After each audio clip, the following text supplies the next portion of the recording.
key to the successful sales meeting is not just asking questions, but asking the right questions. In this unit, we'll talk about questions themselves. And in the next unit, we'll discuss how to think about the strategy of asking questions. So, let's begin by reminding ourselves that we can divide questions into two main types: open questions and closed questions. We'll start with closed questions. Closed questions are those questions which can be answered by a simple yes or no.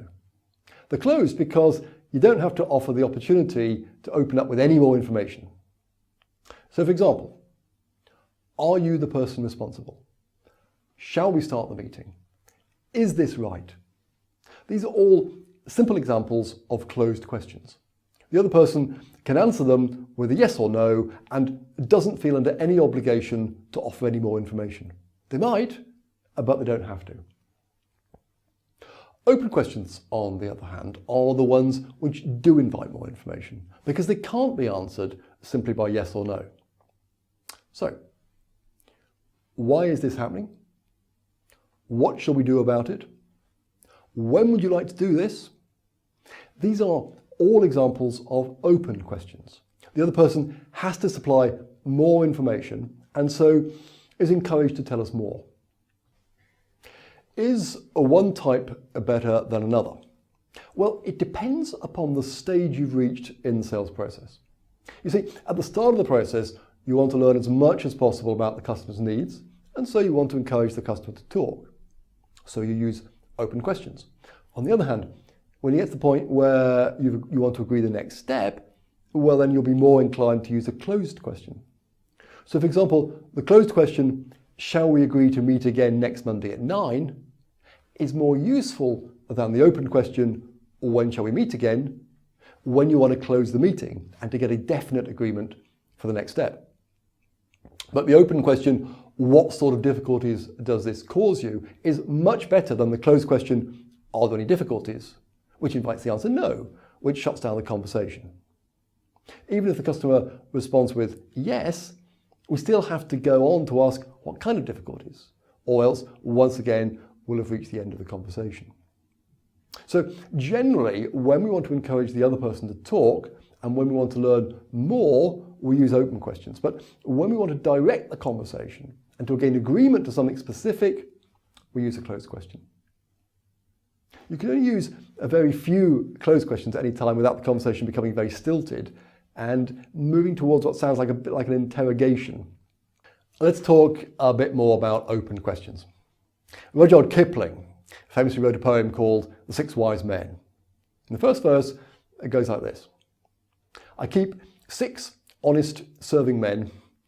They taught me all I knew. Their names are what and why and when and how and where and who. I send them over land and sea. I send them east and west. But after they've worked for me, I give them all a rest. So, 6 honest serving men. In these more enlightened times, I think we'd probably prefer to say 6 honest people, but sadly that doesn't scan. So we have our 6 questioning words: what, why, where, how, where, who. And open questions generally start with one of these 6 questioning words. Of course, open questions don't have to always start with one of these 6, and you need to be careful also that you use the right tone with each questioning word. For example, a question starting with the word why can sound quite aggressive if you're not careful. You can just as easily use a phrase such as tell me more about, could you explain, to get to the same point. So you get the idea. We use open questions or short phrases that encourage the other person when we want to give the other person the chance to talk. The questions that you select will of course be driven by the core information you want to learn, and you'll define this during your preparation for the meeting.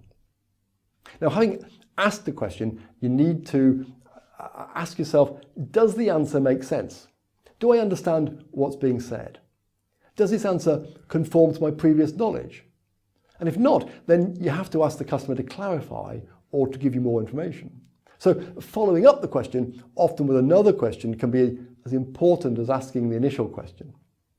And a good way to test your understanding is to ask yourself, can I explain this to one of my colleagues? Do I have everything I need? And if not, then you need to ask more. Finally, remember the final part of the Kipling verse. But after they have worked for me, I give them all a rest. You can't just ask questions forever. You have to pick the right ones, get the information you need, test what you understand is being said, and then give it a rest. So in the next unit, we'll consider what questions are the right ones to ask. Before that, let's look at a simple role-play example to see how the different questions can be used. We'll join the conversation at the start of the customer needs analysis questioning phase.